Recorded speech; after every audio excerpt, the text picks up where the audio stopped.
Silakan. Baik, terima kasih Bante. Selamat malam Bante, Ayah, dan Bapak Ibu semua. Kami dari kelompok 2 mohon izin untuk mempresentasikan hasil diskusi dari kelompok kami. Saya mohon izin untuk share screen.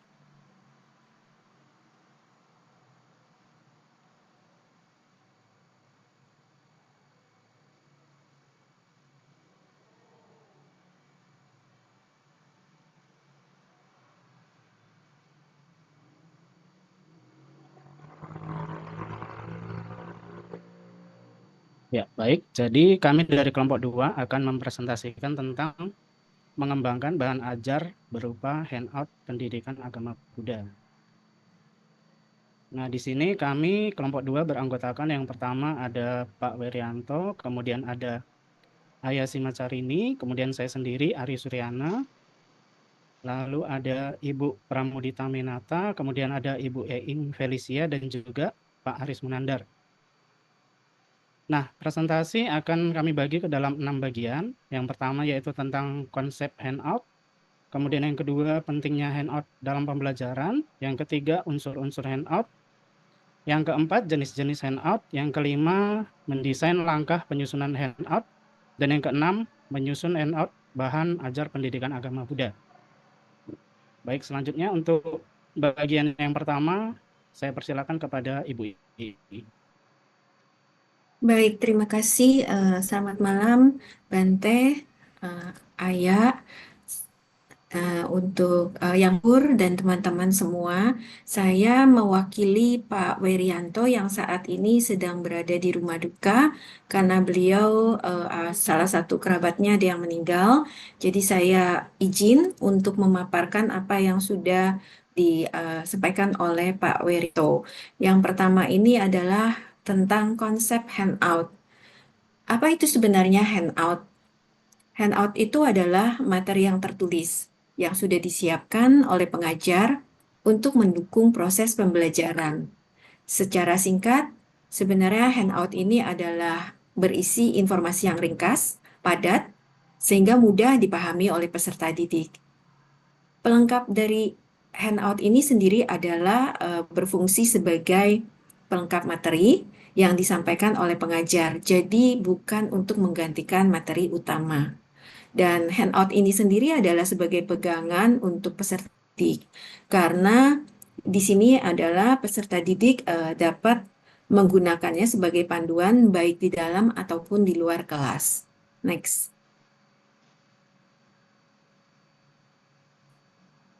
Handout adalah bagian untuk mendukung atau memperlancar, memberikan informasi bagi peserta didik.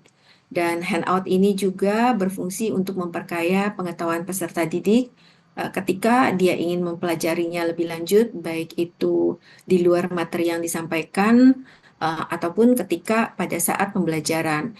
Dan handout ini juga adalah alat bantu bagi pengajar karena dia berfungsi sebagai alat bantu untuk mengajar dan menyampaikan materi.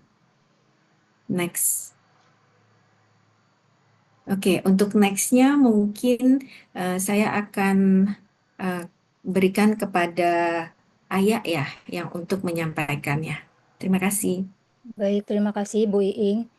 Sebelumnya, Namo Buddhaya, Bante, dan teman-teman semuanya, saya ingin melanjutkan tentang pentingnya handout. Saya di sini membagi menjadi dua ya. Yang pertama secara umum dan yang kedua dalam fokus pembelajaran agama Buddha. Nah, untuk yang secara umum yang pertama adalah untuk membantu pemahaman materi. Di sini handout menyajikan konsep utama secara ringkas dan terstruktur sehingga memudahkan peserta pendidik untuk memahami materi tanpa harus mencari informasi yang dari berbagai sumber yang mungkin bisa tidak relevan atau juga membingungkan. Nah, handout membantu menyederhanakan materi yang kompleks menjadi lebih mudah serta menyoroti poin-poin penting sehingga memberikan gambaran secara menyeluruh yang memudahkan peserta didik dalam memahami materi tersebut. Nah, lalu yang kedua, meningkatkan fokus dalam pembelajaran. Nah, peserta didik dapat lebih fokus pada pemaparan dosen atau guru karena tidak perlu mencatat terlalu banyak. Mereka dapat mengalihkan perhatian mereka untuk mencatat dari kegiatan ke proses berpikir kritis, bertanya atau berdiskusi. Nah, dengan demikian interaksi pembelajaran menjadi lebih efektif dan pemahaman konsep menjadi lebih mendalam. Di sini peserta didik bisa lebih siap untuk berdiskusi dan lebih aktif dalam berpartisipasi. Nah, lalu yang ketiga, sebagai sumber belajar mandiri. Di sini maksudnya handout ini dapat digunakan oleh peserta didik untuk belajar secara mandiri di luar kelas, misalnya di rumah atau di mana, di perpustakaan dan tempat lainnya. Dan juga sebagai referensi dalam mengerjakan tugas. Lalu yang keempat, mempermudah revisi dan persiapan ujian. Nah, handout yang ringkas dan sistematis memudahkan siswa dalam mengulang materi sebelum ujian. Handout dapat digunakan sebagai alat bantu dalam evaluasi pemahaman peserta didik. Misalnya dengan menyertakan soal latihan atau ringkasan poin-poin penting. Jadi di sini pengajar juga dapat menilai sejauh mana materi telah dipahami dan memberikan umpan balik yang sesuai. Lalu yang kelima, meningkatkan efektivitas pengajaran. Ini lebih fokus untuk pengajarnya ya. Pengajar dapat menyampaikan materi lebih efisien karena siswa sudah memiliki gambaran tentang topik yang akan dibahas. Handout yang disusun dengan baik mencerminkan kualitas pengajaran yang lebih profesional dan terstruktur. Ini juga membantu pengajar untuk menjaga konsistensi dalam penyampaian materi dari satu sesi ke sesi berikutnya. Slide selanjutnya Pak Ari. Lalu bagaimana dalam hal pembelajaran agama Buddha? Di sini juga ada 5 poin ya. Yang pertama, menyederhanakan konsep filosofis. Nah, ajaran Buddha kan di sini banyak mengandung konsep filosofis yang sulit untuk dipahami ya. Misalnya dari bahasa Pali, contohnya dukkha, anicca, atau paticca samuppada. Nah, di sini fungsi handout ini sangat penting karena dia bisa menyederhanakan konsep-konsep sehingga lebih mudah untuk dipahami. Misalnya, contohnya konsep anicca, artinya kan segala sesuatu bersifat tidak kekal. Nah, dalam penjelasan handout di sini bisa dijelaskan ke dalam bahasa yang lebih mudah dipahami. Misalnya, semua hal di dunia mengalami perubahan. Ada contoh-contohnya misalnya dari tubuh, perasaan, bahkan hal-hal lainnya. Tidak ada yang bertahan selamanya. Karena itu, kita tidak seharusnya melekat terlalu pada hal apapun. Jadi di sini konteksnya bahasanya lebih mudah dimengerti dan dipahami untuk para peserta didik. Nah, lalu yang kedua, menyajikan kutipan suci dan penjelasannya. Seperti yang kita ketahui dalam Tripitaka itu memuat kutipan penting beserta penjelasannya ya, agar siswa dapat memahami makna dan aplikasinya. Misalnya contohnya kutipan dalam bahasa Pali. Misalnya Dukang Arya Sacang, Jatipi Duka, Jarapika, Yadipi Duka, Maranampi Dukang. Nah, di sini ada terjemahannya dalam bahasa Indonesia. Inilah kebenaran mulia tentang penderitaan, kelahiran adalah penderitaan, penuaan, sakit, kematian adalah penderitaan. Sedangkan kalau di dalam handout ini bisa dijelaskan ke dalam bahasa yang lebih mudah dipahami. Misalnya, kutipan ini menjelaskan aspek-aspek kehidupan yang tidak dapat dihindari dan menjadi sumber penderitaan manusia menurut ajaran Buddha. Dalam handout, guru dapat menambahkan penjelasan praktis, misalnya mengaitkan dengan pengalaman sehari-hari siswa, misalnya rasa sedih saat ditinggal oleh orang yang dicintai, ketakutan terhadap masa depan, dan lain-lain.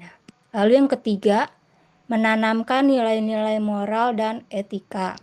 Nah, di sini misalnya nilai-nilai moral ini seperti welas asih, karuna, kebijaksanaan, panya, dan sati, kesadaran. Bisa dijelaskan secara praktis dalam handout. Misalnya karuna ini welas asih, mungkin dijelaskan dalam handout itu dengan rasa empati dan kasih sayang terhadap semua makhluk tanpa diskriminasi. Nah, misalnya contohnya menolong teman yang sedang kesulitan belajar atau membantu hewan yang terluka. Jadi kalau kutipannya dalam bahasa Pali, Sabesata Sukihontu, artinya semoga semua makhluk hidup berbahagia. Lalu yang keempat, media visualisasi ajaran. Di sini beberapa ajaran Buddha, seperti misalnya Jalan Mulia berunsur 8 ya, lebih mudah dipahami jika divisualisasikan dalam bentuk bagan atau diagram yang disertakan dalam handout. Misalnya materinya tentang Jalan Mulia berunsur 8. Visualisasinya adalah gambar roda Dharma atau Dhamma Cakra berisi 8 jari-jari. Masing-masing berlabel dengan unsur-unsurnya. Ada keterangan tambahannya, penjelasan ringkas di bawah roda, serta contoh aplikasi tiap unsur dalam kehidupan siswa.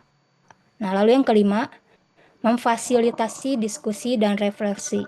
Di sini tujuannya adalah berisi pertanyaan reflektif atau studi kasus yang relevan dengan kehidupan siswa, sehingga mendorong mereka untuk berpikir kritis dan merefleksikan ajaran Buddha dalam kehidupan nyata. Misalnya, salah satu contohnya menyiapkan pertanyaan refleksif ini mengajak siswa merenung. Contohnya, kapan terakhir kali kamu merasa kecewa, apa penyebabnya, dan bagaimana kamu mengatasi menurut ajaran agama Buddha tentang duka ya. Ini salah satu contohnya saja ya. Lalu slide berikutnya. Nah, di sini bisa kita lihat ya, kasus seorang guru mengajar mata pelajaran agama Buddha dan ingin menjelaskan tentang perkembangan agama Buddha secara efektif kepada siswa. Nah, penggunaan dengan handout dan tanpa handout di sini bisa kita lihat ya teman-teman. Yang tanpa handout ini siswa harus sibuk mencatat semua materi yang disampaikan oleh gurunya. Yang kedua, ada kemungkinan beberapa siswa ketinggalan poin-poin penting. Ketiga, diskusi bisa kurang efektif karena siswa masih berusaha memahami materi dasar. Jadi karena dia sibuk menulis sehingga mungkin ada poin-poin yang terlewatkan. Jadi selama berdiskusi dia masih kurang paham apa yang disampaikan oleh gurunya. Sedangkan kalau dengan handout, siswa menerima ringkasan materi sebelum kelas dimulai. Jadi dia udah ada gambaran awalnya ya apa yang akan dibahas oleh guru tersebut. Lalu yang kedua, mereka dapat lebih fokus pada diskusi dan contoh-contoh kasusnya. Ketiga, proses pembelajaran menjadi lebih interaktif karena siswa sudah memiliki gambaran awal. Next slide berikutnya. Jadi dapat kita simpulkan, handout adalah alat bantu pembelajaran yang efektif untuk mempermudah pemahaman, meningkatkan fokus, dan mendukung belajar mandiri. Dalam pembelajaran agama Buddha, handout membantu menyederhanakan konsep ajaran, menyajikan kutipan kitab suci dengan jelas, serta menanam nilai-nilai moral secara aplikatif. Dengan demikian, handout menjadi media penting dalam menyampaikan ajaran Buddha secara sistematis dan bermakna. Oke, selanjutnya akan disampaikan oleh teman saya berikutnya. Saya persilahkan. Terima kasih.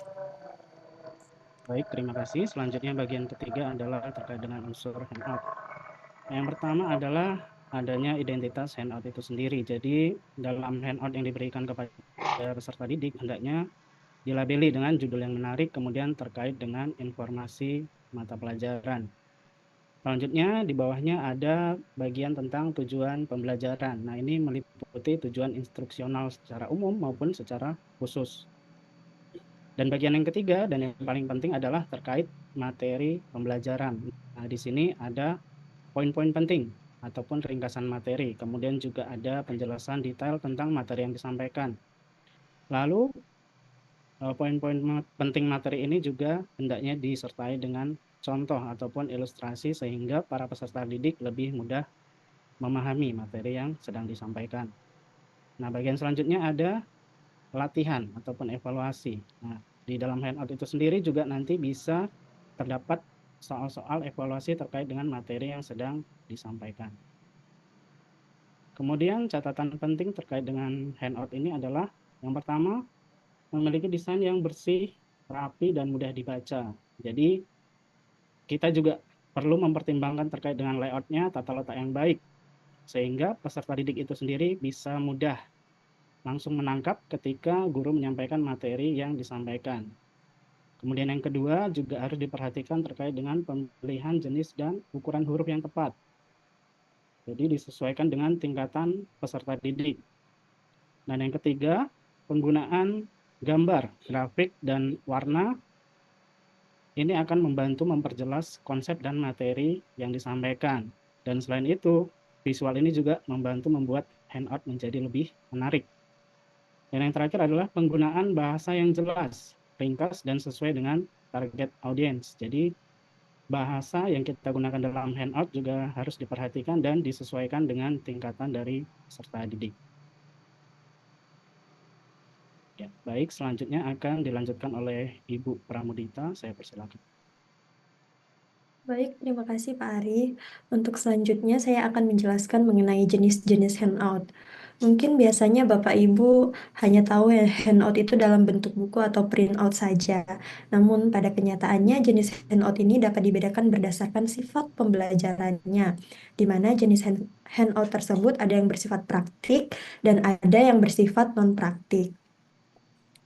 Boleh next, Pak? Baik, kita akan bahas mengenai handout mata pelajaran praktik terlebih dahulu ya. Sesuai dengan namanya, handout pembelajaran praktik ini digunakan untuk pembelajaran praktik. Secara garis besarnya, handout ini berisi langkah-langkah terkait bagaimana yang seharusnya peserta didik itu lakukan dan seharusnya peserta didik itu capai.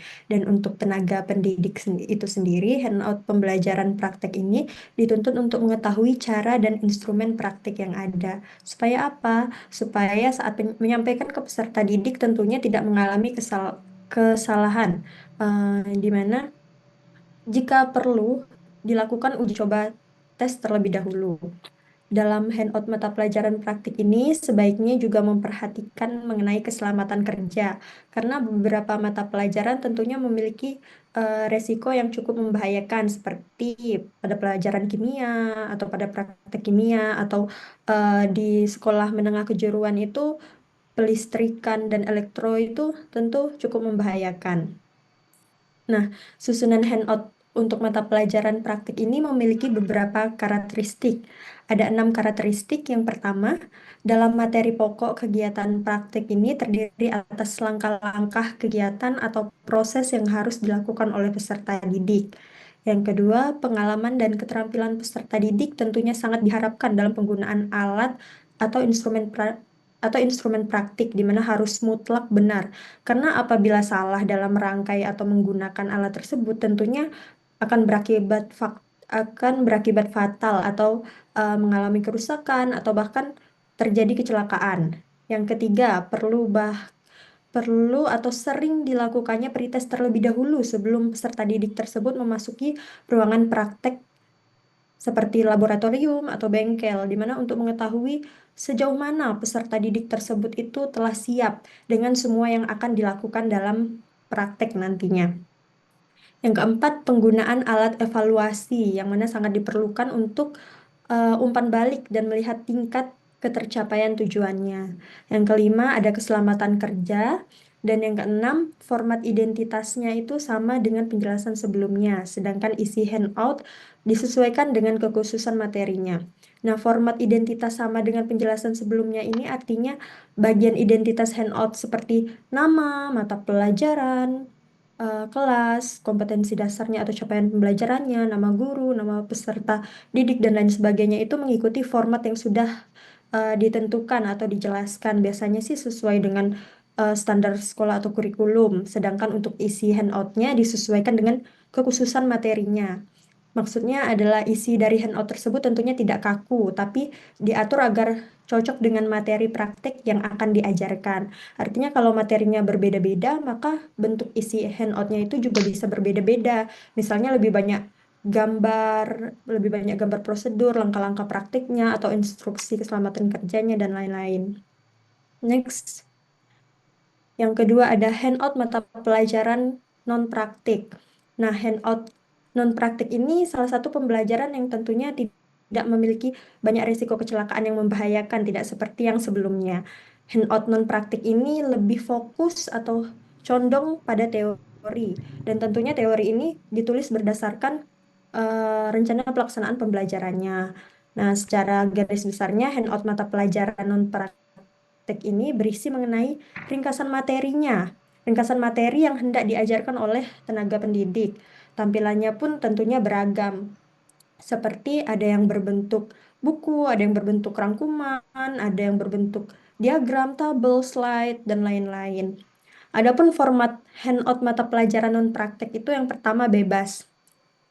Bebas di sini adalah format handout itu tidak harus kaku, bisa disesuaikan dengan kebutuhan atau kenyamanan guru maupun peserta didiknya, di mana bisa berupa slide presentasi atau PowerPoint, transparansi atau paper base, lembaran kertas biasa. Untuk isi handoutnya pun tentunya fleksibel, bisa seperti narasi singkatnya, artinya penjelasan materinya tuh dalam bentuk kalimat tetapi tidak panjang-panjang kalimatnya, atau bisa berupa skema, diagram, flowchart, atau gambar untuk memperjelas dan mempermudah pemahaman. Tujuannya tentunya agar siswa lebih cepat memahami konsep tanpa harus membaca teks yang panjang di buku paket atau di buku pelajaran seperti biasa. Kemudian tidak perlu pakai header dan footer untuk slide, cukup halaman pertama saja. Nah, ini maksudnya jika handout tersebut disusun dalam bentuk slide, misalnya dalam bentuk PowerPoint, maka judul pelajaran, nama guru, kelas, dan informasi identitas lainnya itu cukup ditulis di halaman pertama saja. Tidak perlu diulang di bagian atasnya atau header dan di bagian bawahnya atau yang biasa kita sebut dengan footer di setiap slide-nya. Tujuannya apa? Tujuannya tentunya agar tampilannya itu lebih bersih dan peserta didik itu lebih fokus pada kontennya saja. Yang ketiga, konten atau isi handout ini terdiri atas overview materi dan perincian materi. Maksudnya ini isi handoutnya ini sebaiknya terdiri dari dua bagian utama. Jadi handout ada bagian overview materinya, di mana berisi gambaran umum atau topik besarnya saja. Misalnya penjelasan mengenai topik 4 kebenaran mulia secara umumnya. Untuk bagian perincian materinya itu bisa didapatkan dari penjabaran dari overview-nya, misalnya penjabaran mengenai duka, samudya, niroda, maga, dan lain-lain. Nah, tentunya dengan begitu handout menjadi lebih ringkas, lebih padat, dan siswa lebih mudah memahami materi yang ada di handout tersebut. Untuk selanjutnya bisa dilanjutkan oleh rekan saya. Baik, terima kasih Bu Pramudita. Saya akan melanjutkan untuk yang berikutnya, subtopiknya itu langkah penyusunan handout. Handout tadi sudah disampaikan bahwa sebenarnya adalah bahan yang dipakai dalam konteks pendidikan, baik itu dipakai di sekolah, universitas, ataupun dalam pelatihan profesional. Tadi banyak contoh-contoh yang sudah disampaikan di dalam slide-slide sebelumnya, bahwa sebenarnya handout ini adalah untuk membantu peserta didik, baik itu peserta didik yang dari masih kecil maupun sampai yang dewasa atau seperti yang kita-kita yang sedang berkuliah ini. Jadi pada dasarnya handout itu perlu didesain dengan sangat bagus, dengan sangat menarik agar para peserta didik ini dapat memahaminya dengan efektif ya, dan juga mereka akan bisa melihat intisari daripada apa yang diajarkan oleh pengajar. Next. Di dalam menyusun handout ini sendiri, pasti kita harus mempunyai langkah-langkah. Langkah-langkah itu apa saja agar handout yang tadi harus kita berikan kepada peserta didik itu sendiri mempunyai tujuan yang dapat disampaikan langsung atau memberikan nilai lebih kepada peserta didik. Pertama, ya kita harus menentukan apa sih sebenarnya yang ingin kita sampaikan, tujuan yang kita mau berikan kepada peserta didik itu seperti apa. Lalu targetnya itu apa saja yang ingin dicapai. Kemudian kita juga harus tahu ketika kita menyusun handout, kita harus tahu dulu siapa sih sebenarnya yang akan kita tuju. Karena tidak mungkin handout yang kita berikan itu tidak sesuai dengan level peserta didik yang menerimanya. Ketika kita berbicara dengan anak usia dini ataupun anak SD ataupun anak SMP SMA, itu akan berbeda dengan mahasiswa. Nah, ini harus kita ketahui terlebih dahulu untuk kita bisa menentukan apa yang akan kita sampaikan pada saat kita membuat handout. Handout itu sendiri tidak serta-merta dibuat begitu saja, tetapi biasanya kalau memang handout itu adalah untuk tingkat yang lebih di atas, pasti kita harus mengumpulkan terlebih dahulu bahan-bahan referensi. Jadi bahan referensi yang seperti memang bisa mendukung bahan ajar yang ingin kita berikan atau handout yang ingin kita sampaikan kepada peserta didik itu sendiri. Jadi semuanya kita kumpulkan terlebih dahulu, baru kita buatkan handout yang mempunyai intisari atau bagian-bagian yang perlu diketahui.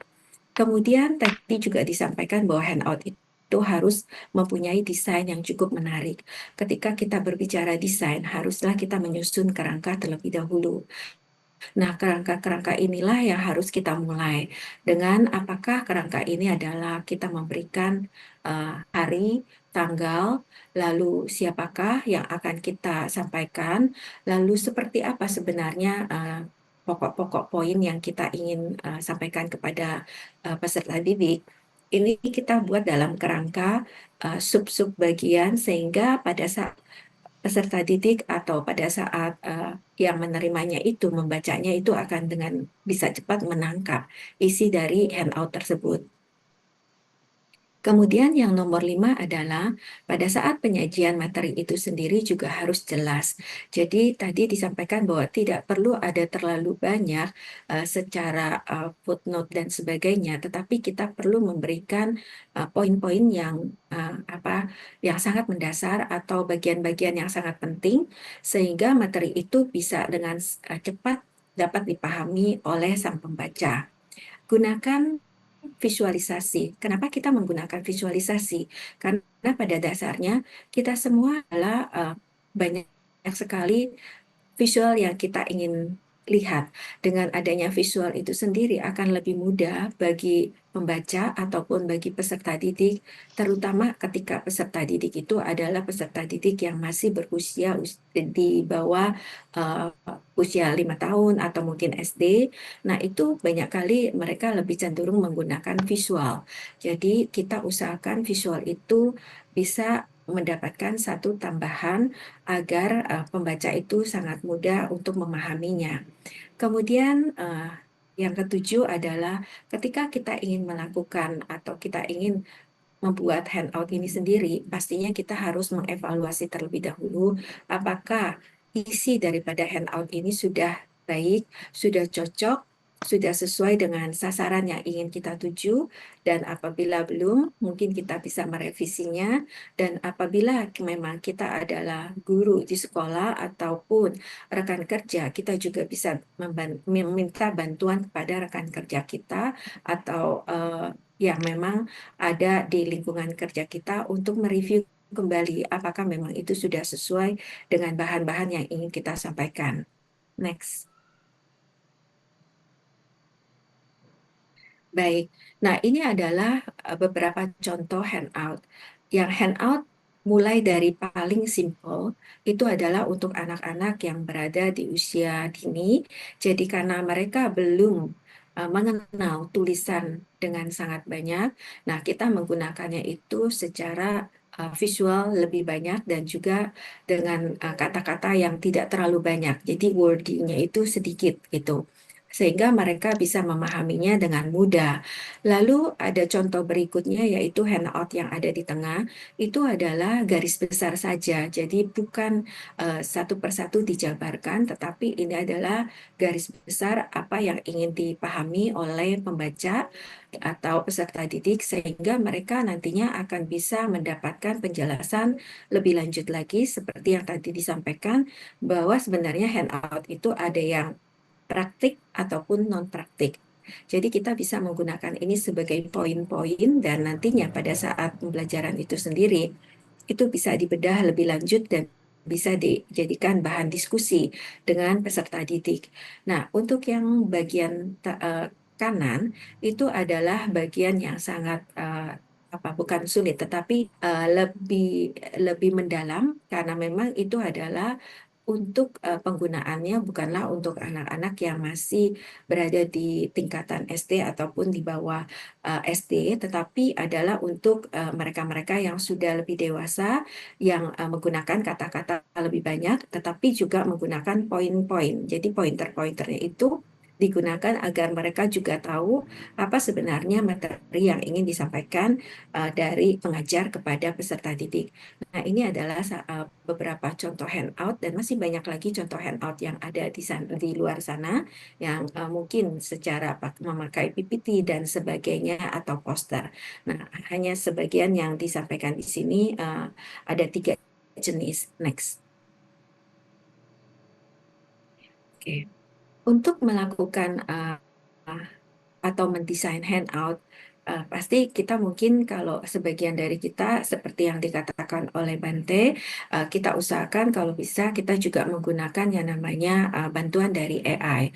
Tetapi bukan berarti semuanya dikerjakan oleh AI, tapi kita bisa merancang pembelajaran ini menggunakan chatbot. Kita bisa menulis seperti yang di dalam slide yang saya buat ini sangatlah simple. Jadi saya menggunakan prompt karena saya memang berkecimpung di dunia pendidikan anak usia dini, jadi saya menuliskan sebagai seorang guru, di mana saya ingin mengajarkan bagaimana sebenarnya anak-anak tahu apa sebenarnya sains. Sains itu sebenarnya untuk apa dan berapa lama. Nah, ini saya bisa gunakan chatbot, sehingga dari chatbot itu akan memberikan beberapa alternatif dan ketika alternatif itu kurang cocok atau mungkin tidak pas dengan apa yang sedang kita pikirkan, kita akan bisa memberikan lagi prompt-prompt lainnya kepada chatbot itu sendiri.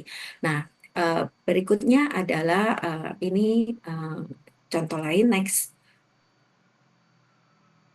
Untuk pembelajaran sains sendiri, saya mendapatkannya melalui chatbot. Chatbotnya itu dia mengatakan sebenarnya kita bisa memberikan semacam handout ya, tetapi bukan untuk anak-anak usia dini yang belum bisa membaca, tetapi kita juga bisa memberikan kepada guru untuk menjadi panduan mereka. Jadi tujuan pembelajarannya itu apa sih? Lalu si anak ini mau diajarkan targetnya atau sasarannya itu apa. Di dalam handout yang saya sampaikan di sini itu adalah mengenai sains tentang manfaat dari sinar matahari. Jadi sinar matahari itu sangat berguna buat makhluk hidup. Apakah itu makhluk hidup manusia, hewan, tumbuhan, ataupun memang yang namanya manfaat sinar matahari ini juga berguna untuk sekitarnya, yaitu untuk pertumbuhan dari tumbuhan sendiri dan membuat makanan bagi tumbuhan. Lalu bagaimana caranya agar anak itu bisa mengetahuinya, bisa tahu bahwa sebenarnya sinar matahari ini mempunyai fungsi yang mendasar yang memang perlu diketahui, dieksplorasi oleh anak-anak. Nah, ini adalah bagian yang perlu kita ketahui dan itu bisa dijadikan handout untuk anak-anak juga. Next-nya. Nah, ini adalah handout yang diberikan, yang saya coba kemarin itu dengan menggunakan ChatGPT.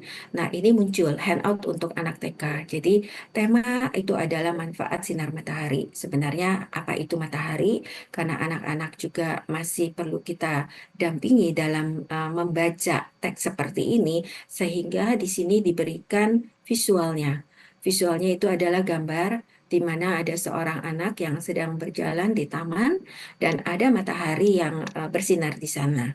Jadi kita sebagai pengajar itu bisa memberikan deskripsi atau bisa memberikan gambaran kepada anak-anak fungsinya seperti apa. Lalu kita bisa menggunakan juga praktek. Praktek dalam artian bahwa sebenarnya matahari itu seperti yang kita lihat kalau kita keluar, kita ajak mereka untuk ke taman atau melihat dari jendela kaca di ruang kelas, itu kita bisa melihat bahwa apakah ada sinar matahari ataukah hari itu dalam konteks mendung. Nah, ketika ada sinar matahari, lalu kita juga bisa membuat bagian bahwa oh ternyata kalau sinar matahari itu tidak ada, mungkin itu bagiannya akan menjadi lebih gelap. Kalau ada sinar matahari itu akan menjadi lebih terang. Nah, itu adalah bagian yang kita bisa sampaikan dan kita bisa menuliskan dalam bentuk handout. Ini pun tujuannya bisa kita berikan kepada orang tua murid. Jadi orang tua murid itu bisa tahu apa saja sih sebenarnya yang diajarkan atau yang dipraktekkan di dalam pengajaran di dalam kelas untuk anak-anak. Ini seperti adanya fakta menarik juga bahwa tanpa matahari kita tidak bisa tumbuh atau dunia akan menjadi gelap dan dingin. Itu adalah bagian juga yang bisa kita sampaikan dan kita cantumkan di dalam handout. Next. Nah, untuk membuat anak-anak menjiwai atau mengenal lebih lanjut mengenai matahari itu apa dan manfaatnya seperti apa bagi tubuh manusia ataupun bagi makhluk hidup. Nah, kita juga bisa mengajak anak-anak untuk membuat yang namanya coloring. Atau kalau anaknya sudah agak besar, kita bisa mengajak anak-anak untuk menggambar. Nah, itu adalah salah satu juga contoh yang tadi disampaikan bahwa handout ada yang praktek. Tadi praktek adalah menggunakan sains, kita bisa mengajak anak-anak untuk keluar, merasakan bahwa matahari itu hangat, matahari itu kalau kita berteduh itu berasanya di tempatnya agak gelap atau agak teduh, dan juga kita bisa mengajak mereka untuk mewarnai gambar yang memang juga sudah disediakan oleh ChatGPT. Ketika saya juga menggunakannya untuk mendapatkan handout anak-anak seperti apa. Next. Oke, berikutnya saya akan berikan kepada rekan kami untuk melanjutkan. Apakah ada Bapak Aris di sini?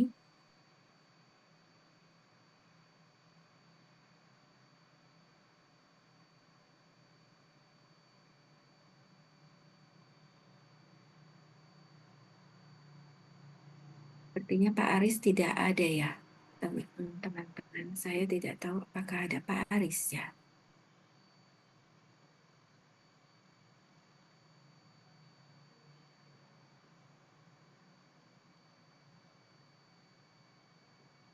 Oke, kalau seperti itu, Romo Ari, boleh saya izin untuk melanjutkan yang sub bagian 6 ini.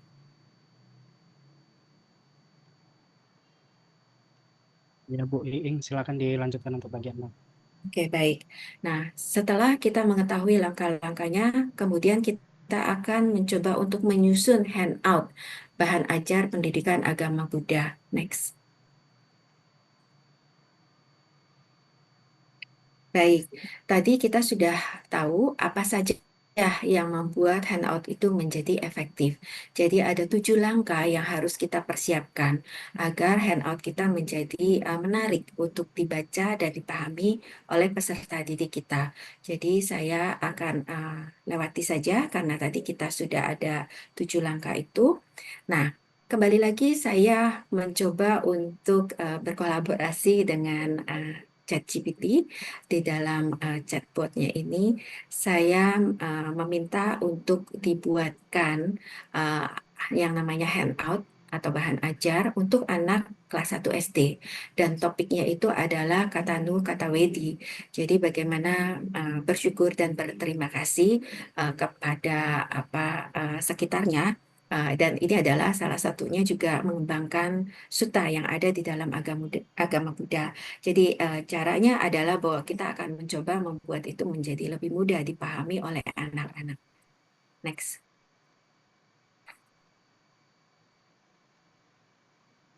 Baik.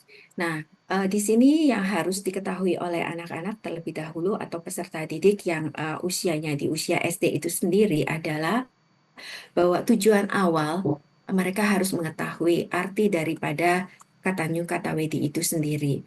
Kemudian mereka juga harus tahu pentingnya sikap berterima kasih dan membalas budi. Jadi nanti tujuan dari akhir pembelajaran ini mereka harus bisa juga meneladani sebenarnya apa sih sikap kata New Kata Wedi ini dalam kehidupan sehari-hari dan mengenali tokoh atau cerita Buddhis yang menunjukkan sikap ini. Nah, itu ada tujuan dari pembelajaran. Nah, kita masuk ke dalam materi pembelajaran. Materi ajar ini sendiri nantinya kita akan cantumkan dan kita akan sampaikan kepada anak-anak dalam bentuk handout bahwa apa arti daripada kata New Kata Wedi ini. Jadi kita pecahkan menjadi dua. Kata New adalah tahu berterima kasih dan kata Wedi adalah membalas kebaikan. Kemudian kita juga bisa apa namanya bercerita tentang bahwa sebenarnya di dalam sutta Sang Buddha sudah pernah mengajarkan atau menjelaskan bahwa orang yang tahu berterima kasih dan tahu membalas budi adalah orang yang langkah di dunia ini. Jadi mereka juga harus bisa mengetahui bahwa mereka ini anak-anak yang mempunyai berkah dan untuk itu mereka juga harus bisa berterima kasih kepada orang tua, guru, dan juga teman. Atau membantu orang-orang yang memang membutuhkan pertolongan, mengucapkan terima kasih dengan sopan, dan merawat pemberian dengan baik atau bersyukur. Nah, disinilah kita nantinya akan lebih mendalam lagi mengajarkan kepada peserta didik tentang apa namanya kata New Kata Wedi melalui handout. Next. Baik, kita lanjut karena kata New Kata Wedi ini adalah abstrak, sehingga kita harus mempunyai satu handout, yang mana handout itu adalah tadi mengenai praktek. Jadi kita akan menggunakan cerita interaktif. Jadi kita bercerita kepada anak tentang sebenarnya sikap kata New Kata Wedi ini seperti apa. Lalu siapa saja yang perlu kita ucapkan terima kasih. Nah, itu kita bisa bermain peran. Kita bisa mengajak anak-anak bertukar peran. Ada anak yang memang mungkin membutuhkan pertolongan atau mungkin ada anak yang menjadi guru atau orang tua dan sebagainya. Kita mengajak mereka bermain peran sehingga mereka bisa memahami seutuhnya arti daripada katanya kata Wedi. Kemudian kita juga bisa mengajak anak-anak untuk melakukan aktivitas. Kembali lagi kita bisa menggambar anak yang sedang membantu orang tua yang sebelumnya kita mengajak anak-anak apakah mereka di rumah itu sudah mempraktekkan apa yang dimaksud dengan katanya kata Wedi ini sendiri sehingga mereka paham arti sesungguhnya daripada katanya kata Wedi ini melalui bentuk praktek. Next. Nah, di sini ada cerita Jataka yang juga bisa kita sampaikan sebagai handout. Mungkin kalau boleh saya ada ceritanya yang saya sudah coba buat apa namanya Pak Ari, mungkin saya boleh dikasih untuk share screen. Saya coba untuk mengambil. Terima kasih, sebentar saya coba.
Bentar ya, mohon maaf sebentar.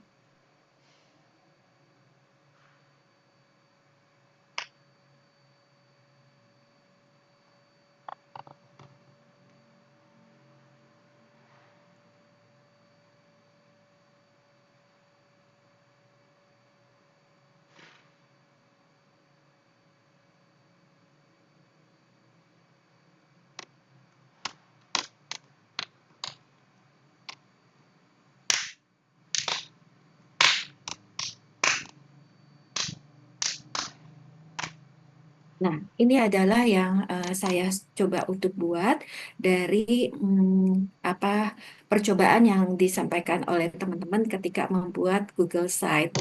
Jadi saya coba membuat ini dan ini adalah salah satunya yang mungkin kita bisa coba ceritakan kepada anak-anak sebenarnya apa arti dari kata New, kata Wedi. Maaf, ini agak lama ya signalnya.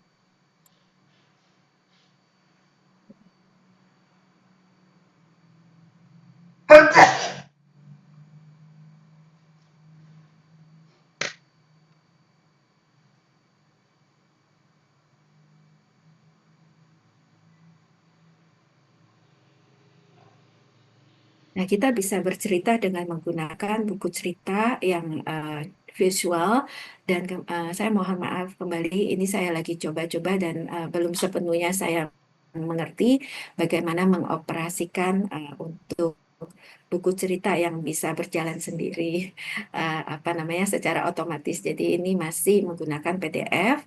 Nah, jadi kita bisa bercerita menggunakan ini, ataupun kita bisa juga bercerita menggunakan video yang kita sudah buat dari buku cerita ini sendiri. Nah, gambar-gambar ini sendiri apa namanya teman-teman kita bisa mengambilnya melalui yang pernah disampaikan apa pakai Gwen. Nah, untuk membuat animasi atau membuat gambar ini dengan prompt yang kita berikan. Belum animasi ya, ini masih berupa image saja. Nah, jadi inilah yang bisa kita sampaikan kepada anak-anak untuk buku ceritanya. Oke, Pak Ari, silakan Pak.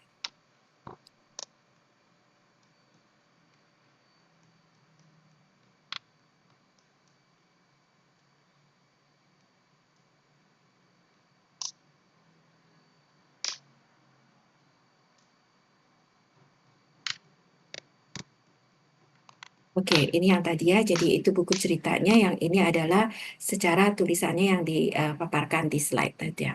Next.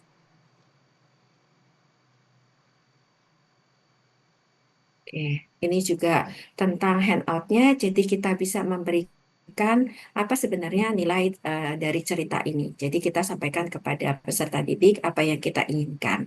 Dan kita bisa melanjutkannya dengan ada praktek langsung tentang apakah mereka sudah memahaminya. Next. Oke, ini handout mewarnai sebagai salah satu pendukung agar mereka bisa paham tentang arti kata New, kata Wedi. Next. Oke, ini juga bagian ketika kita sudah melakukannya, kita akan memberikan ringkasan. Jadi anak-anak atau peserta didik itu paham arti daripada handout yang diberikan. Next. Oke, nah selanjutnya kita ingin mengetahui apakah anak-anak itu atau peserta didik kita itu udah mengetahui atau belum.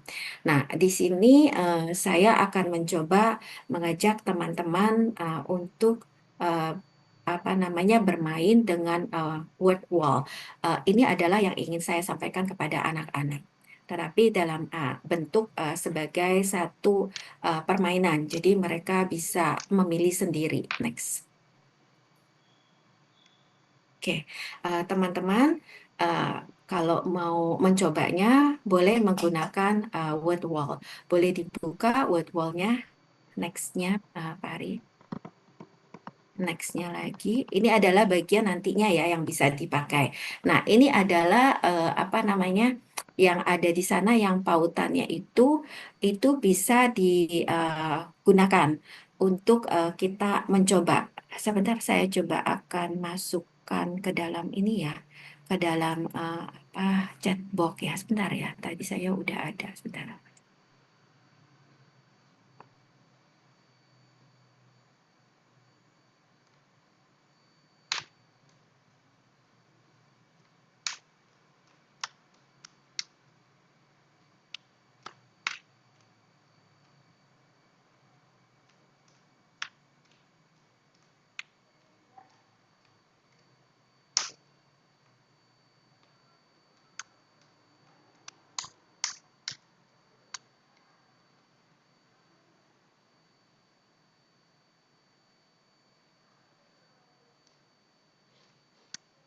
Ini teman-teman, kalau teman-teman mau mencoba,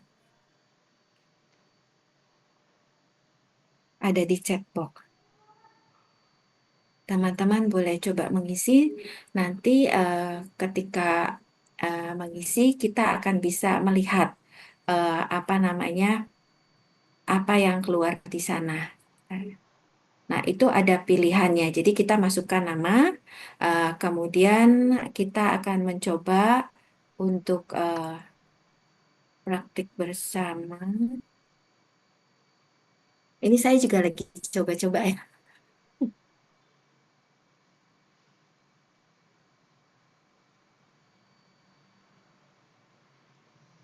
Nah, teman-teman ada sempat terlihat nggak ada yang gambar manakah di antara berikut yang mencerminkan sikap Katanyu Kataweti yang ada gambar biru, merah, dan orange? Apakah teman-teman melihat?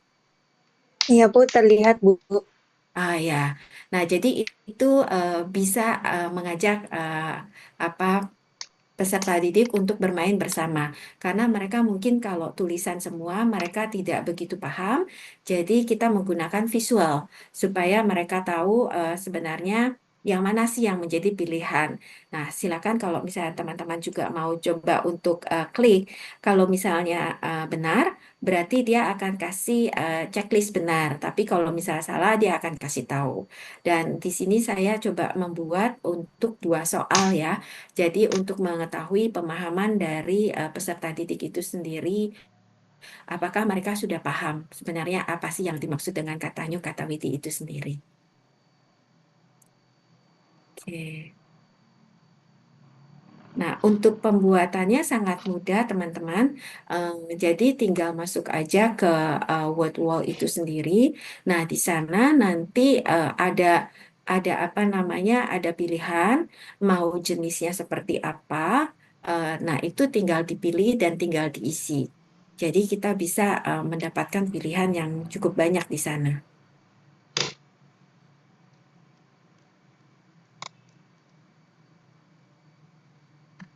Saya lanjut lagi ya. Nah, mungkin kita lanjut lagi ya, Pak Ari. Oke, nah kesimpulannya adalah handout itu harus bisa atau mampu untuk membuat anak-anak itu fokus dalam pembelajaran mereka. Jadi mereka itu tertarik dengan apa yang disampaikan dan pembelajaran itu menjadi lebih menyenangkan dan tentunya ketika menyenangkan berarti efektivitas pengajaran itu bisa meningkat. Dan tentu saja apa yang diharapkan oleh pengajar dan ya, apa yang menjadi sasarannya itu bisa terpenuhi. Sepertinya itu saja ya Pak Arya. Dan nextnya kayaknya udah ya. Oke, itu saja yang bisa saya sampaikan. Terima kasih untuk mendengarkan dan saya kembalikan kepada Pak Ari.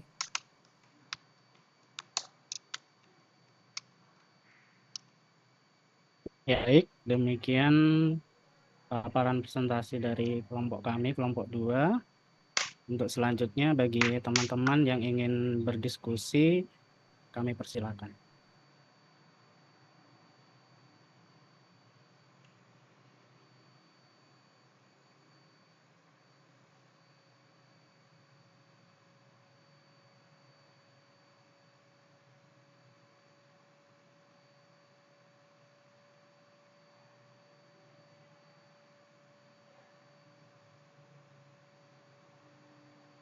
Selamat malam, Namo Buddhaya. Terima kasih kepada kelompok Bu Iing dan teman-teman lainnya. Saya izin bertanya, sebenarnya saya masih agak susah untuk membedakan handout dengan modul itu seperti apa ya. Itu Bu Iing, Pak Ari, dan teman-teman lainnya. Karena saya lihat kayak untuk pengertiannya kurang lebih hampir mirip.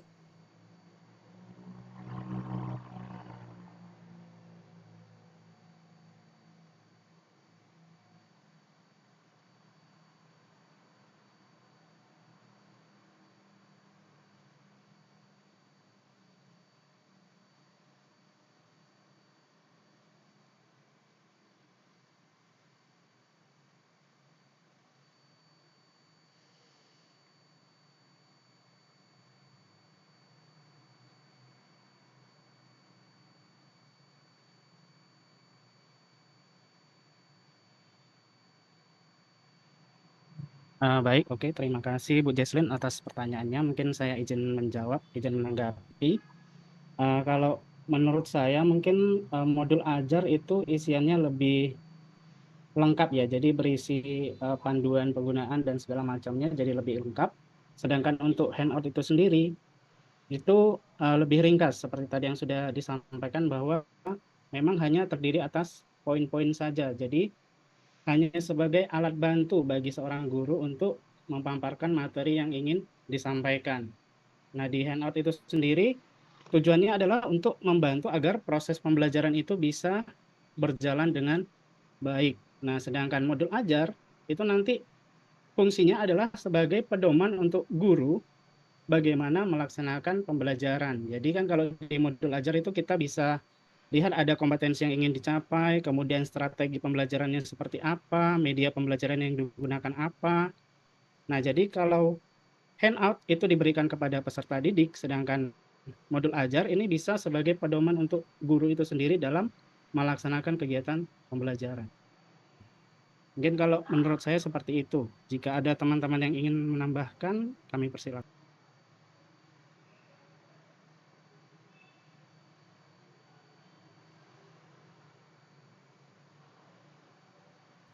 Terima kasih Bu Jesselyn. Saya mungkin mencoba untuk menambahkan tadi sudah sama seperti yang juga dalam pemikiran saya seperti itu.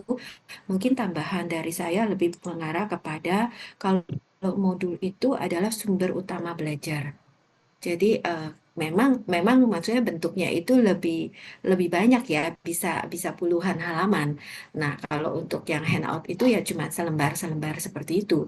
Jadi kalau kita katakan bahwa itu cuma sebagai oke, hari ini kita mau belajar apa? Oke, ini adalah bagian dari yang harus kita pelajari, berarti handoutnya hari ini yang ini gitu. Tapi kalau modul itu sendiri adalah rangkuman semuanya. Jadi si handout itu diambil dari salah satu modul itu sendiri. Itu sih tambahan dari saya. Terima kasih. Oh, baik Bu Iing dan Pak Ari, terima kasih. Izin menyimpulkan buat pertanyaan dari Ci Jesslyn. Jadi kesimpulannya itu handout dan modul itu beda di tujuan dan isinya ya Ci. Kalau handout itu biasanya cuma rangkuman singkat atau poin-poin penting dari materi yang disampaikan agar peserta didik itu gampang ngikutin saat presentasi atau belajarnya. Sementara kalau modul itu lebih lengkap, berisi penjelasan materi, contoh soal, latihan, bahkan ada tugas-tugas. Jadi kayak buku paduan belajar mandiri itu. Nah, jadi handout itu ringkasan, sedangkan modul itu panduan lengkapnya. Ya, seperti itu, Ci. Oke, baik, terima kasih.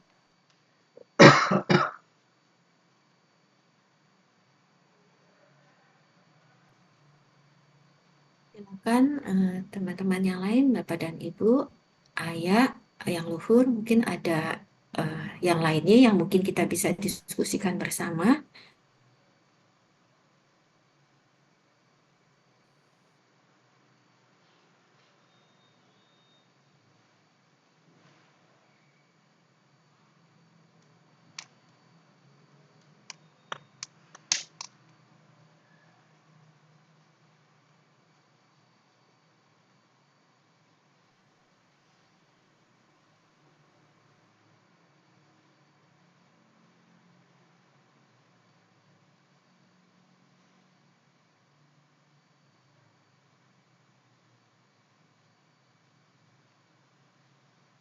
Selamat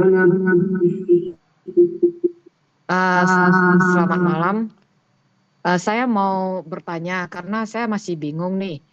Eh, Bagaimana sih caranya untuk membuat handout itu step by step-nya gitu loh. Kan tadi sudah ada contoh-contohnya. Untuk sampai ke contohnya kan perlu prosesnya. Jadi proses step by step untuk bisa menjadi suatu handout yang menarik itu gimana ya caranya? Karena saya bingung sih untuk sampai sampai ke contoh-contoh yang indah, yang menarik tadi. Karena saya sesungguhnya belum paham itu masuk ke sana. Kalau suruh saya buat sekarang, oh coba buat kamu, suruh buat minta apa buat handout.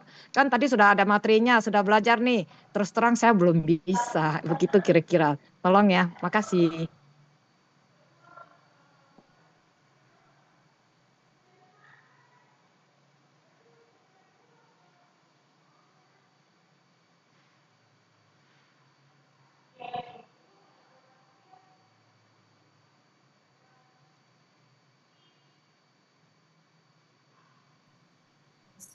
Selamat malam Bu Jini, saya akan mencoba menjawab ya Bu Jini. Saya akan coba share ke screen dengan apa yang sudah saya eh, tanyakan kepada ChatGPT. Sebentar ya.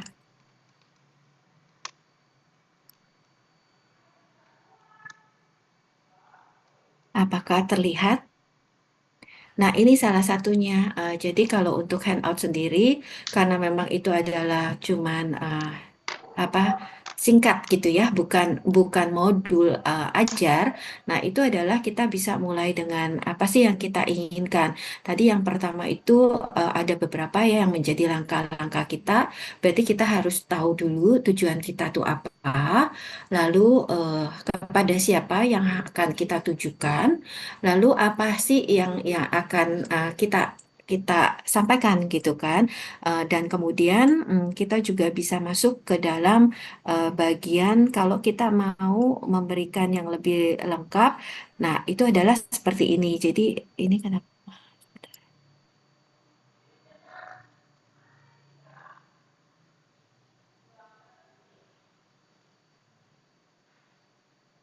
Nah, seperti ini Bu Juni.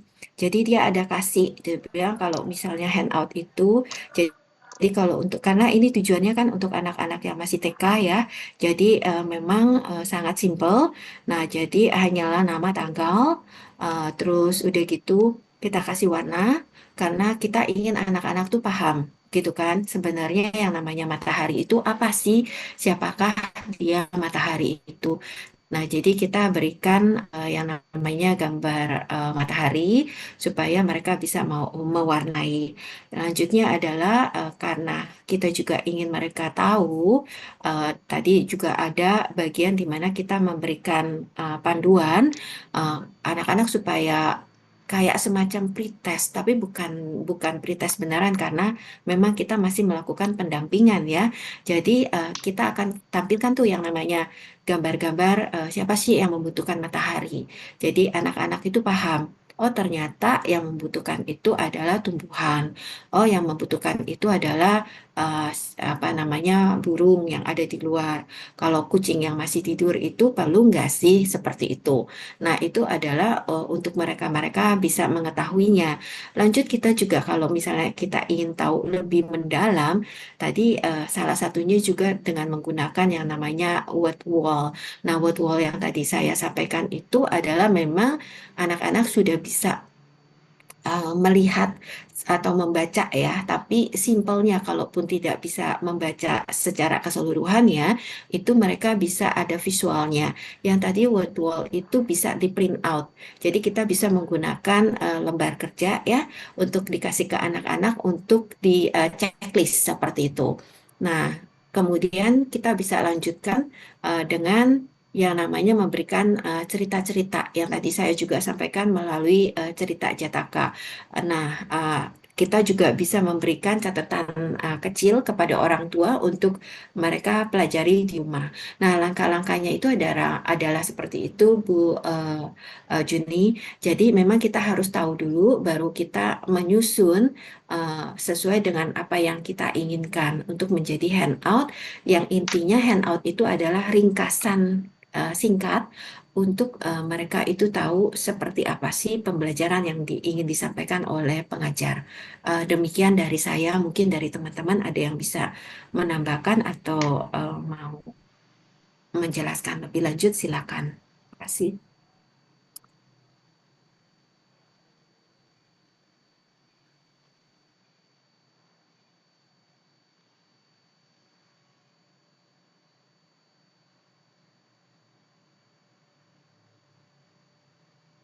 Selamat malam, izin bertanya untuk kelompok 2 ya. Pertanyaan pertama, handout yang dari tadi dibahas ini, itu sebenarnya berupa bentuk fisik, berupa printout, atau dalam bentuk digital? Itu yang pertanyaan pertama, karena tadi agak bingung ya, satu lewat PDF, terus ada juga yang interaktif.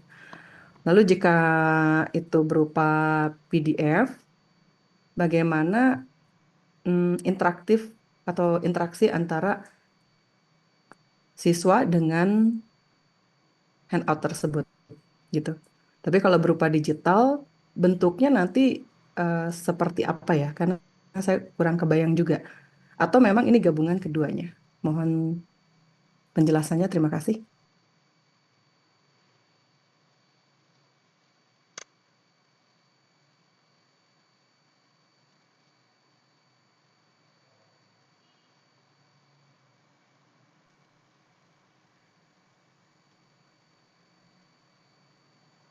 Mungkin dari Ibu Pramudita bisa membantu menjawab yang tadi praktek dan non-praktek itu. Baik, untuk Bu Mary, terima kasih atas pertanyaannya. Jadi untuk handout itu sendiri bisa berupa printout atau kertas atau juga bisa digital, misalnya dalam bentuk file PDF. Kalau bentuknya PDF itu siswa tetap bisa berinteraksi misalnya dengan membaca di handphone atau PC atau laptop, memberi catatan atau menyoroti bagian pentingnya, atau kalau bisa diisi, mereka bisa langsung menuliskan jawabannya itu di file tersebut. Kalau misalnya filenya itu bisa disetting, misalnya di checklist atau diisi isian atau bagaimana itu. Nah, jadi walaupun digital, tetap bisa aktif dipakai belajar, apalagi kalau gurunya itu memberikan arahan yang jelas terkait handout tersebut.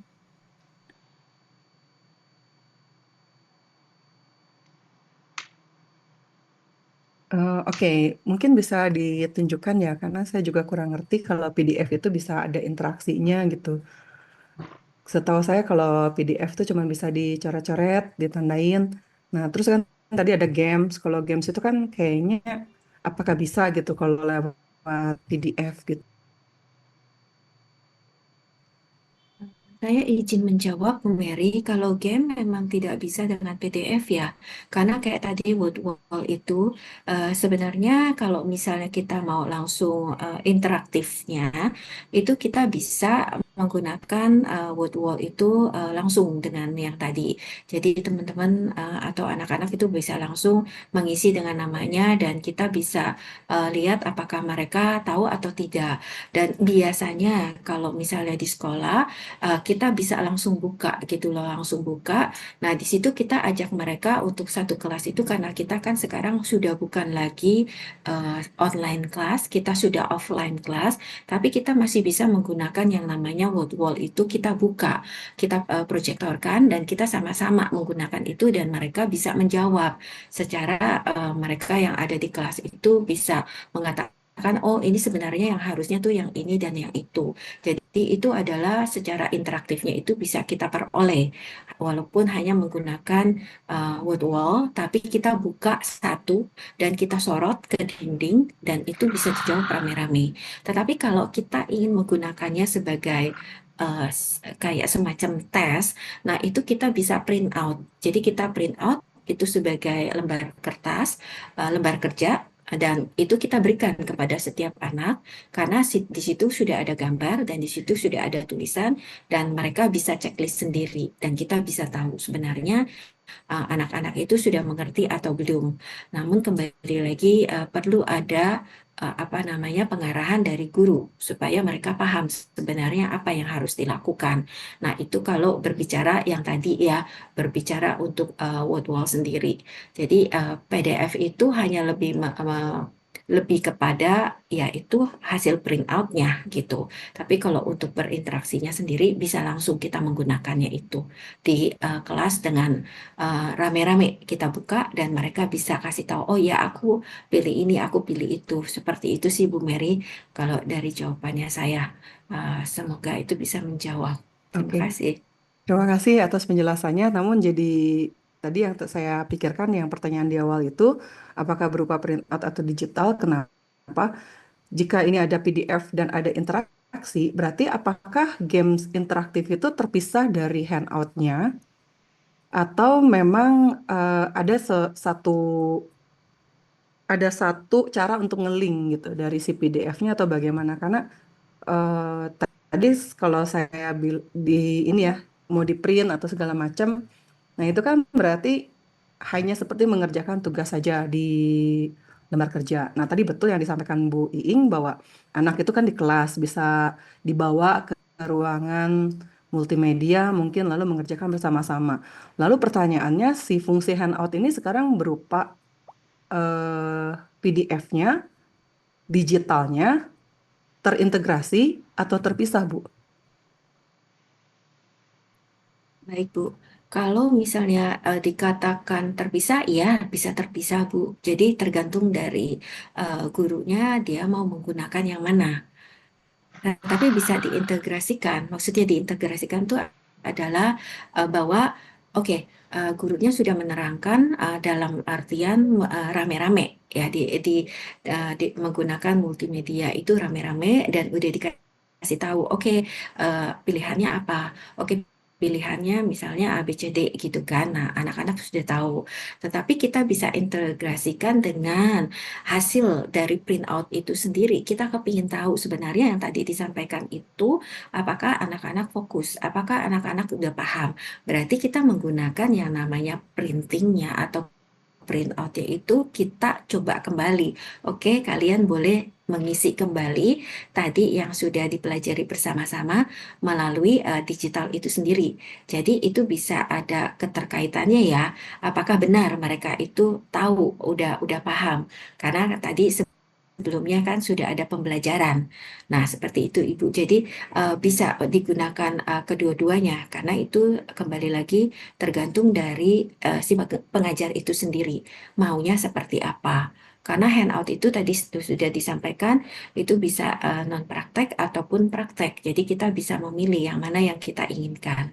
Seperti itu. Mungkin dari teman-teman yang lain dari kelompok 2 ada yang mau menambahkan silakan.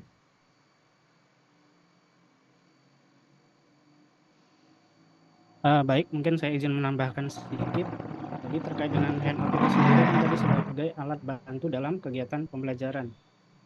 Nah, poin-poinnya adalah selain berisi tentang poin-poin materi yang disampaikan, ada bagian tentang evaluasi atau penelitian. Nah, di sini kalau kita lihat perkembangan zaman di dunia pendidikan sudah integrasi dengan teknologi. Nah, jadi mungkin agar lebih menarik di handout nanti kita bisa berikan berupa link wall itu sendiri ataupun games-games lain. Jadi fungsinya handout hanya sebagai alat bantu dalam pembelajaran, tetapi dalam prosesnya kita bisa menggunakan secara terpisah gamesnya itu sendiri.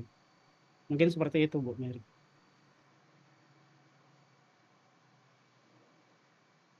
Oke, baik. Jadi mungkin kalau yang saya tangkap handouts yang bisa ada interaksinya itu adalah handouts yang dalam bentuk digital ya.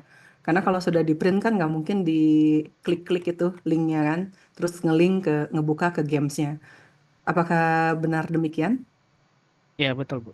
Oke, jadi tadi terjawab ya pertanyaan saya pertama kan berupa printout atau berupa digital. Jadi jawabannya adalah dalam bentuk digital. Oke, terima kasih.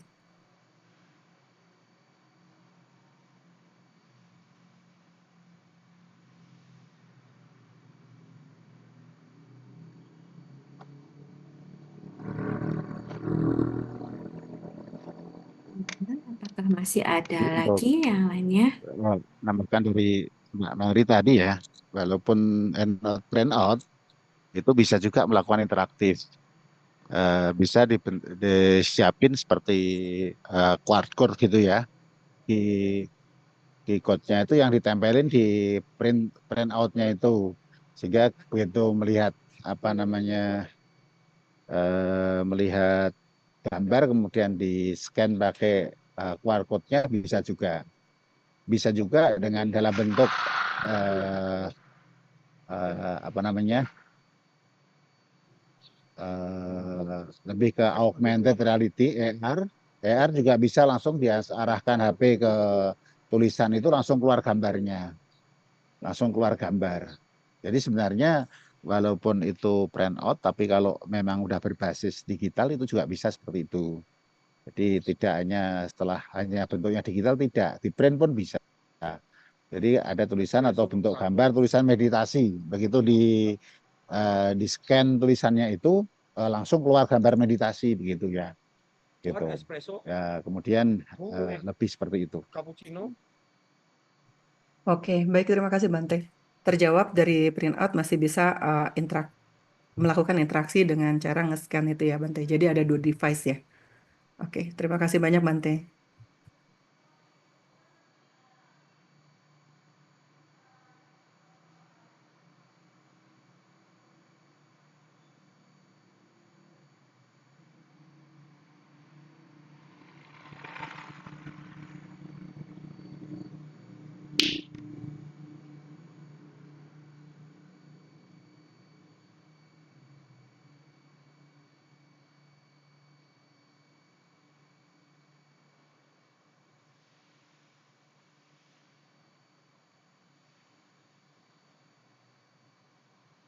Izin sambil menunggu teman-teman lain yang bertanya, apakah saya boleh berbagi teman-teman kelompok 2? Ya, silakan Bu Jasmine. Ya, tadi saya melihat dari hasil dari Bu Iing yang hasil dari buku-buku yang dimasukkan ke dalam Microsoft Word ya Bu Iing. Boleh. Iya, betul. Iya betul. Terus Bu Iing bilang agak susah kalau untuk model-model apa namanya yang bisa buka itu ya Bu Iing. Iya, betul. Saya belum bisa. Iya. Izin bertanya itu Ibu Iing langsung dari ChatGPT, dari AI langsung masuk jadi buku atau Canva terus save foto terus masukin ke Microsoft Word gitu Bu? Ah, eh, izin menjawab untuk langkah-langkahnya memang pertama saya apa namanya masuk ke ChatGPT tapi Gwen ya. Qwen itu saya minta dibuatkan gambar-gambar yang saya mau gitu yang sehubungan dengan kata new kata widi itu sendiri. Jadi saya punya kendala, mungkin saya sedikit berbagi. Saya punya kendala ketika saya masukin eh, dapat ceritanya. Nah, begitu dapat ceritanya, saya mendapatkan 10 adegan. Nah, saya minta satu-satu adegan itu dibuatkan gambar. Jadi, gambar rusa dan penghulu. Nah, beberapa kali saya ditolak oleh Qwen. Dikatakan bahwa apa namanya ada kata-kata yang itu tidak bisa dilanjutkan. Nah, jadi saya juga sempat bingung kenapa seperti itu gitu loh. Akhirnya saya mencoba lagi untuk membuka chat yang lain lagi untuk bisa masuk ke dalam gambar berikutnya karena mungkin saya coba share screen ya sebentar ya supaya bisa berbagi sebentar. Ya silahkan Bu Iing. Terus itu kan untuk Kiwan berarti Ibu Iing cuma untuk gambarnya aja ya Bu Iing. Betul, betul. Dan untuk tulisannya Ibu Iing ketik sendiri ya? Tulisannya juga saya dapat dari Qwen sendiri sih. Jadinya saya bisa langsung dapat nih seperti ini. Jadi ini saya coba buat, saya minta, bentar ya, mana untuk naik ke atas. Ini. Nah, ini di awalnya. Jadi di awalnya itu saya minta dibuatkan gitu kan. Saya minta dibuatkan, saya katakan bahwa durasinya berapa menit, terus udah gitu untuk siapa, terus temanya yaitu kata new kata Wedi. Nah, diberikan tuh 10 adegan. Nah, diberikan 10 adegan, saya satu persatu, saya mulai masuk, saya minta untuk diberikan gambar. Nah, ketika diberikan gambar, itu oke untuk yang pertama, yang kedua, sampai muncul seperti ini tulisannya. Nah, mungkin juga, nah ini ada yang beda gambar yang keluar. Nah, muncul seperti ini. Saya juga baru mengetahuinya, saya nggak ngerti kenapa salahnya di mana. Mungkin saya juga mau minta petunjuk dari Bante. Saya tidak tahu apa yang salah, sehingga dia sudah tidak mau lagi untuk ditanya. Dia bilang ada konten yang jadi warning. Nah, tapi setelah itu saya coba masuk ke new chart. Jadinya saya coba lagi dengan keyword yang lain. Jadi saya masuk lagi, saya kena lagi. Jadi udah masuk ke gambar yang kesekian, itu kena lagi seperti itu. Saya masuk lagi ke yang baru untuk yang new chat. Nah, akhirnya sudah nggak bisa dapat lagi gambar yang sesuai yang saya mau. Jadi ini udah seperti ini. Itu. Tapi saya terus terang saya tidak tahu kenapa alasannya. Mungkin karena memang saya juga masih explore ya. Nah, selanjutnya setelah dari itu saya simpen di yang namanya eh, saya simpan di itu di apa Google Site yang diminta untuk dibuat. Jadi saya taruh di sini sebentar. Nah, kelihatan ya Bu Jesselyn? Ya, kelihatan, Bu. Nah, jadi saya simpan di sini. Jadi saya masukkan ke drive-nya saya semua gambar-gambar itu sesuai yang saya mau, semua adegannya. Lalu saya coba untuk link di sini. Nah, sebelum masuk ke sana, saya bikin dulu di Canva. Jadi saya bikin dulu untuk jadi satu di Canva. Nah, setelah dari Canva, baru saya masukkan ke dalam sini. Jadi saya coba untuk masuk ke sini.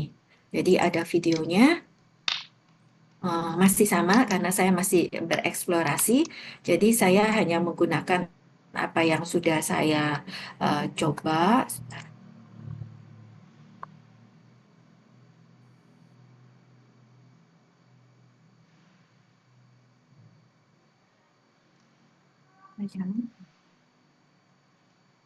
Nah, seperti ini.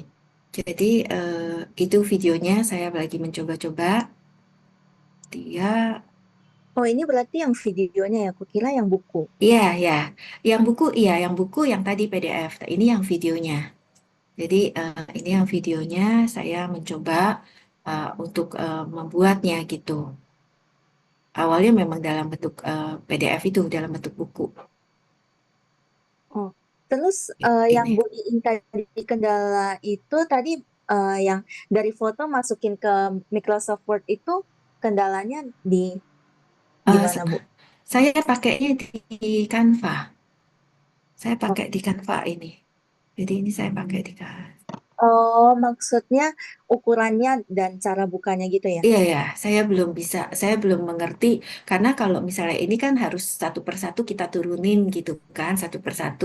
Tapi kalau udah buku kan secara otomatis dia bisa langsung apa namanya eh, otomatis gitu kan, kita tinggal kayak kita di PPT tinggal kita klik next gitu kan, tapi dalam bentuk buku gitu. Tapi saya belum tahu, mungkin kalau memang teman-teman ada yang sudah eh, mengerti dan paham, saya mungkin bisa dibagi apa diajarkan seperti apa. Nah, itu.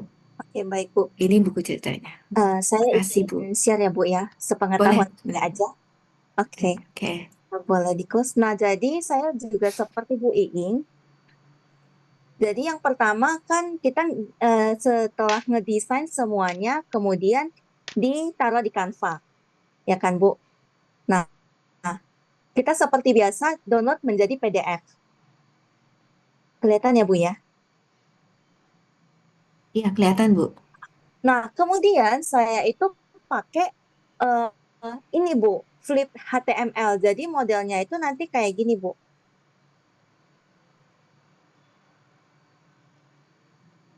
Oh iya, itu bagus banget, Bu. Nah, ya jadi setelah setelah udah udah kita misalnya nih udah selesai kerjain semuanya, Canva-nya udah selesai bukunya. Nah, aku klik sleephtml.com kalau nggak salah ya. Nah, nanti aku chat, ini klik taruh linknya di chat box. Terima kasih, Bu. Nah, kalau udah kan pasti modelnya kayak gini. Kalau tinggal drag aja PDF-nya ke link ini. Nah, nanti baru book link dari sini. Dari sini kelihatan nggak ya yang di atas ini ada tulisan book link, tinggal di copy aja. Dan Nah, tinggal di copy aja nanti di apa? Di Google Site-nya kan itu ada ngelink kan ke buku kan. Masukin linknya kan. Nah, masukin link ini gitu, Bu. Yang saya dapetin sejauh ini seperti itu, Bu. Sekilas berbagi. oh iya, makasih banyak. Nanti Jadi, aku minta di-share ya. jadi bukunya kan biasanya kita scroll down kan. Nah, ini tinggal kayak model-model beneran buka buku gitu. Iya, ya. Kalau saya punya masih turun ke bawah. Tapi saya belum mencoba untuk masuk ke Google Site untuk masukin ini sih. Harusnya sih bisa, soalnya Google Site kan masukin linknya gitu kan untuk bisa connect ke buku gitu. Iya. Demikian, Bu. Ya, makasih. Oke, sama-sama.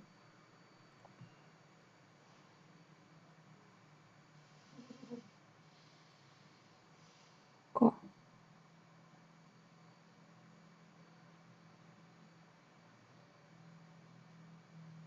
linknya saya tulis di chat box ya.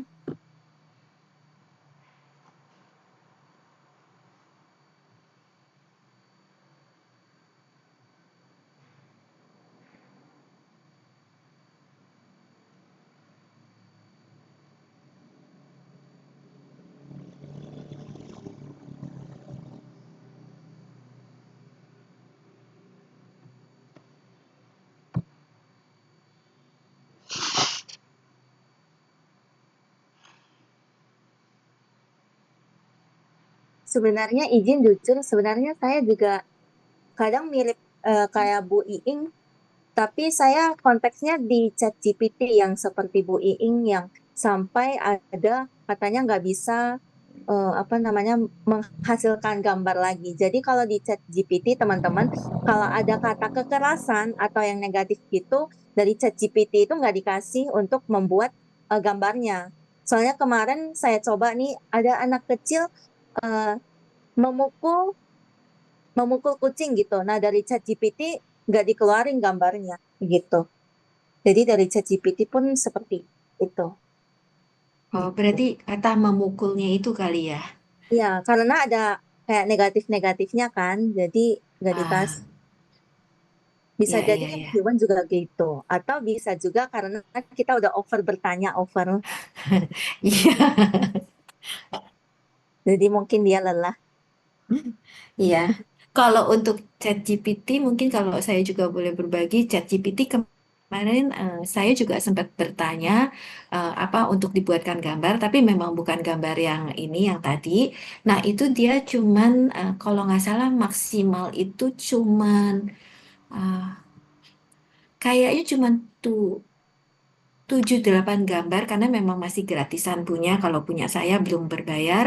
Nah, itu sampai ya sekitar 8 gambar terus dia bilang harus nunggu keesokan harinya. Itu Seperti 24 jam. 24 jam baru dia kasih buka lagi. ya saya juga mengalaminya. Biasanya kalau saya kayak gitu saya pakai email lain sih, Oke.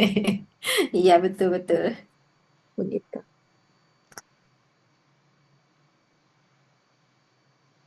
Silakan teman-teman yang lain mungkin ada yang mau berbagi atau kalau misalnya sudah tidak ada pertanyaan, mungkin kita bisa minta dari Bante untuk memberikan apa panduan atau pengarahan kepada kita semua. Terima kasih.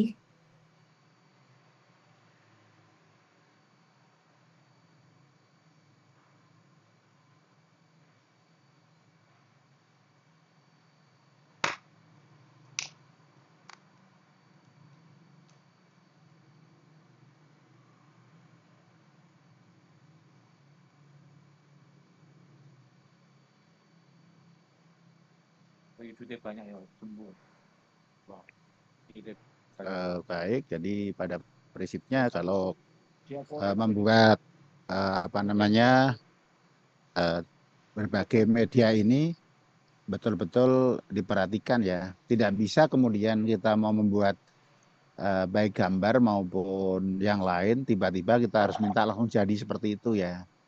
Itu pasti mengalami kesulitan seperti tadi Bu Ing sampaikan. Kenapa Given mengalami seperti itu? Karena udah overload permintaannya. Udah over. Jadi memang dibatasi walaupun free ya. Khususnya untuk gambar, video dan yang lain. Harus memang kalau udah seperti itu ya harus login pakai email yang berbeda. Tetapi memang yang menjadi masalah adalah soal karakter. Biasanya begitu ganti new chat juga beda seperti itu. Tapi yang menjadi penting dan menarik bagi teman-teman ketika mau minta dalam bentuk cerita apapun, kita nggak bisa kemudian menggabungkan antara cerita Jataka dengan tema-tema tertentu. Kalau misalnya temanya itu ungkapan terima kasih dari cerita apa, harus mencari cerita yang memang terkait dengan Jataka apa. Ketika kita mau minta gambar dan akan dijadikan, ya memang yang paling penting adalah bagaimana para mahasiswa itu punya kemampuan untuk menulis prompt ya, menulis prompt. Karena menulis prompt itu adalah yang paling mendasar. Ketika perintahnya salah, maka jadi semua jadi salah juga. Jadi salah juga. Maka prompt itu menjadi penting dan menarik karena prompt itu akan memberikan panduan bagi kita untuk bagaimana kita mengelola berbagai informasi terkait dengan perintah yang akan kita berikan sesuai dengan prompt. Nah untuk itu teman-teman mahasiswa memang butuh untuk menyiapkan prompt. Jadi seperti tadi Bu Iing sudah sangat bagus, hanya persoalannya ketika memang mau minta langsung jadi. Karena mau minta langsung jadi, sehingga memang persoalannya adalah kendalanya ada di kemampuan mesinnya yang terbatas. Itu yang justru menjadi perlu diperhatikan di situ. Jadi yang mendasar ketika mau membuat apa namanya gambar maupun audio itu tidak bisa diminta dalam satu platform ChatGPT ya. Bisa mendapatkannya dari karena kalau yang free biasanya kan terbatas dari berbagai platform. Jadi misalnya pakai runway, pakai Kling, pakai yang lain yang senafas ya, seirama, atau pakai Leonardo seperti itu. Nah, maka contoh yang mendasar misalnya membuat perintah itu sederhananya gini aja. Misalnya kan kita posisikan mesin itu sebagai ahli apa. Ini bisa dilihat ya ini ya. Bisa, Bante. Nah, seperti ini sederhana. Misalnya storytelling dalam bentuk bantu saya mendapatkan storytelling misalnya sama di Jataka. Dalam 10 adegan, buatkan deskripsi audio dan gambar agar cerita menarik. Ini sudah akan mendapatkan berbagai informasi seperti ini. Sehingga gambar ini akan kita jadikan sebagai gambar untuk nanti dimintakan jadi gambar. Pakai apa saja. Kemudian narasinya itu kalau nanti mau dibuat semacam apa namanya nanti jadi video ya. Video. Nanti utamanya bagi teman-teman yang membuat video akan juga membuat begini sehingga deskripsi inilah nanti akan jadi gambar seperti itu. Nah, soal ceritanya apa dan tinggal dikembangkan. Buat cerita untuk anak-anak TK apa dengan gambar-gambar yang lebih detail dan besar. Lah itu nanti akan digambarkan seperti itu.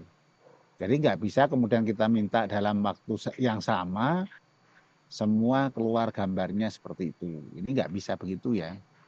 Nggak bisa begitu. Nah, cerita ini maksudnya adalah nanti bisa dikembangkan lebih lanjut dalam bentuk cerita yang lebih spesifik seperti itu. Itu yang tentu akan menarik ya, akan menarik. Di sisi lain misalnya ini ada satu contoh ya di Instagram ini yang juga bisa coba Anda cek yang connect Instagram, sehingga di situ sudah ditata sedemikian rupa dan itu tidak hanya menggunakan satu platform, bahkan ada 2-3 platform yang digunakan untuk menulis. Jadi memang tadi fokusnya adalah di Handout. Handout itu kan lebih ke panduan ya, jadi lebih ke rangkuman-rangkuman sehingga kalau dibuat detail seperti tadi Bu Iing, ya itu nanti jadi apa namanya jadinya modul. Nanti ya berikutnya ada yang bahas modul karena Handout adalah lebih ke bahan-bahan yang lebih general dan lebih fokus rinci terhadap apa yang mau disampaikan sehingga lebih mudah untuk dipahami pada saat proses kegiatan pembelajaran seperti itu. Nah, untuk itu memang butuh ya tadi kan belum dicontohin bagaimana membuat modul dengan perintah prom, maka juga harus membuat perintahnya. Dan dicontohin perintahnya bagaimana menghasilkan modul yang ringkas tentang materi apa. Lalu bagaimana kalau misalnya teman-teman atau para ayah, para bapak ibu mau buat modul dari buku yang sudah ada. Sementara saya akan buat modulnya bagaimana. Nah, tinggal bukunya saja dimasukin aja ke dalam tadi Kiwen, dalam ChatGPT, dalam DeepSeek atau di Grok. Silakanlah semua punya kemampuan untuk analisa itu, atau di Claude itu apa di Super AI sama ya, semuanya bisa. Sehingga nanti ketika tolong buatin modul untuk waktu sekian, belajar sekian menit yang lebih ringkas. Nah, itu kan nanti akan diberikan modul sesuai dengan bahan-bahan yang sudah dimasukkan tadi. Jadi tidak membuat baru, sehingga walaupun kontennya, bahan-bahannya sudah tersedia seperti itu. Jadi tadi belum diberikan, tadi makanya pertanyaannya Bu Juni, tanya gimana langkah-langkahnya. Maksud saya setelah presentasi juga ditunjukin prompt-nya seperti ini loh, hasilnya seperti ini. Teman-teman bisa kombinasi sesuai prompt dasarnya, seperti itu. Bisa juga apa namanya dari prompt itu tanya juga, tolong buatin prompt untuk membuat modul, untuk buat handout tentang apa. Nah, itu bahannya juga bisa dimasukkan seperti itu. Tinggal Anda ketik seperti sesuai dengan kebutuhan yang diharapkan seperti itu ya. Gitu. Itu untuk kelompok tadi dari presentasi secara akademis, oke, nggak ada masalah, tapi butuh dipandu supaya, karena ini kan banyak orang dewasa ya. Orang dewasa kalau tidak dipandu nanti jadinya kurang apa ya, susah, beda dengan anak-anak gitu.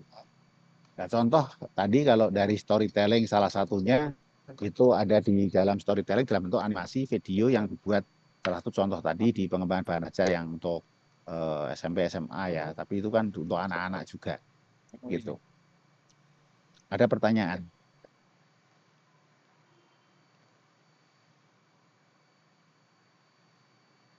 Bante izin bertanya. Jadi handout itu kan hanya bagian-bagian yang merupakan semacam intisarinya lah dari suatu modul atau buku. Nah, itu berarti si handout itu harus diberikan bersama dengan sumbernya atau tidak perlu, Bante? Misalnya handout itu diambil dari modul atau dari buku seperti yang Bante sampaikan. Apakah bukunya juga harus diberikan kepada siswa? Karena modul ini kan untuk membantu ya nggak perlu. Misalnya kayak kuliah ini, saya buatkan modul apa handout. Ya, mahasiswa tinggal baca itu sudah tahu apa yang akan disampaikan ya. Akan disampaikan. Hanya kalau handout itu kan tidak apa namanya belajar mandiri karena itu harus panduan ya. Kalau seperti modul itu kan petunjuknya, bagaimana pola belajarnya, bagaimana apalah, modul itu sangat lengkap dibanding buku ya, dibanding buku seperti itu. Lebih ke situ ya. Iya, baik Bante. Jadi maksud saya kalau nanti mungkin ada prompt caranya, nanti mungkin kita explore lagi lah ya dalam praktek beberapa, masih cukup waktunya. Nanti kita juga akan bagaimana cara membuat modul dengan semuanya menggunakan AI ya. Semua menggunakan AI sehingga nanti tinggal kita mengedit seperti itu. Ada yang lain?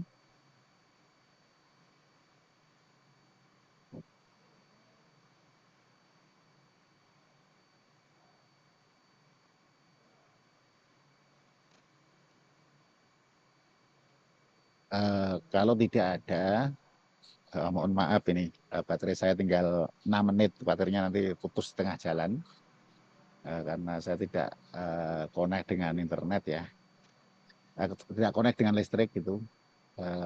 Apa namanya, kita bisa lebih dalami tadi contoh-contoh, maka nanti apa namanya bahan-bahan yang kemarin presentasi juga tolong dikirimkan ke saya sehingga nanti kita bisa masukkan ke, nanti saya sediakan link di Sipadas supaya nanti dimasukkan supaya nanti teman-teman juga bisa akses seperti itu. Dan kemudian yang berikutnya nanti ada setiap pembahasan ada simulasi cara membuatnya ya, simulasi bagaimana promptnya, perintahnya kayak apa. Nanti kalau masih sulit karena prompting ya penting untuk bagaimana Anda menghasilkan karya yang baik. Kalau nggak punya prompt yang baik juga hasilnya nggak bagus. Jadi sambil praktek begitu supaya teman-teman juga punya semangat ya. Jadi walaupun kita tidak menguasai kontennya tetapi punya prompt yang baik, itu akan menghasilkan konten yang sangat bagus. Konten yang sangat bagus. Dan kemudian soal desain nanti setelah ini apa ya, handout ya. Nah, handout langkah-langkahnya bagaimana membuat handout, membuat modul. Nah, nanti sudah ada promptnya sehingga bagaimana modul itu menarik. Nanti ada beberapa contoh yang bisa juga dikembangkan seperti itu. Jadi maka presentasinya mungkin tidak terlalu lama-lama, tetapi lebih kepada teknis. Karena kita tidak terlalu mengkaji bagaimana prakteknya supaya nanti teman-teman punya nilai tambah di prakteknya dalam memanfaatkan AI untuk perkembangan menulis berbagai modul termasuk video kan juga bagaimana perintah yang diberikan. Dan ini cukup bagus tadi yang sudah diselesaikan, kita tidak ada istilah karenanya bedanya yang sudah makan tahun dan tidak hanya soal motorik saja. Kalau soal bisa tidaknya semua pasti bisa karena tidak susah seperti itu. Saya kira itu ya yang paling mendasar dan tentu tetap semangat. Mohon maaf karena memang baterai saya mau habis ini supaya nanti tidak terputus karena tadi di tengah jalan ya saya sambil perjalanan. Jadi mudah-mudahan semuanya bisa jalan dengan baik dan masing-masing juga sambil explore dari contoh tadi bagaimana membuat handout. Tidak perlu Pak banyak-banyak ya buat contoh ya, satu kegiatan gitu cukup lah karena untuk latihan. Nanti kalau sudah ke depan mau buat apa itu kan tinggal explore saja. Tapi punya pengalaman, satu kegiatan misalnya sekitar 5-6 lembar misalnya atau 7 lembar, nggak ada masalah, yang penting bisa. Ya kalau mau dijadikan bahan cetaknya dalam bentuk PDF atau buat bentuk interaktif ya tadi harus membuat key-code-nya supaya nanti di situ bisa interaktif, termasuk seperti tadi buat wall juga bisa dibuat key-code-nya. Jadi tinggal klik langsung main seperti itu. Quizzes, kemudian pakai Kahoot, bisa aja. Tinggal di Kahoot linknya dibuat key-code seperti itu sehingga ketika di handout pun interaktif juga, walaupun dicetak seperti itu. Jadi sekarang ini tidak ada yang tidak bisa menarik walaupun cetak karena semua tergantung link, apalagi yang bisa mengembangkan augmented reality itu akan sangat menarik, tapi kan itu butuh keterampilan yang khusus. Saya kira itu, terima kasih, selamat malam. Karena kebetulan di sini masih sore ya, ini masih panas, jadi ya selamat malam, selamat istirahat dan tetap semangat kita untuk belajar dan sambil jalan langsung. Kalau mau dibuat handout ini di Google Sheet itu bisa interaktif. Di Google Sheet bisa diinteraktif karena bisa pakai link-link yang atau tidak perlu link tapi ditampakkan dan tidak ditampakkan. Nanti mungkin sambil jalan kita prakteknya gimana di Google Sheet dan bagaimana prakteknya tadi disampaikan oleh Jesslyn untuk membuat Flipbook yang apakah Flipbook itu bisa masuk di di Google Sheet? Sangat bisa karena itu HTML. Langsung dimasukkan dalam bahasa HTML-nya sudah langsung Flipbook otomatis.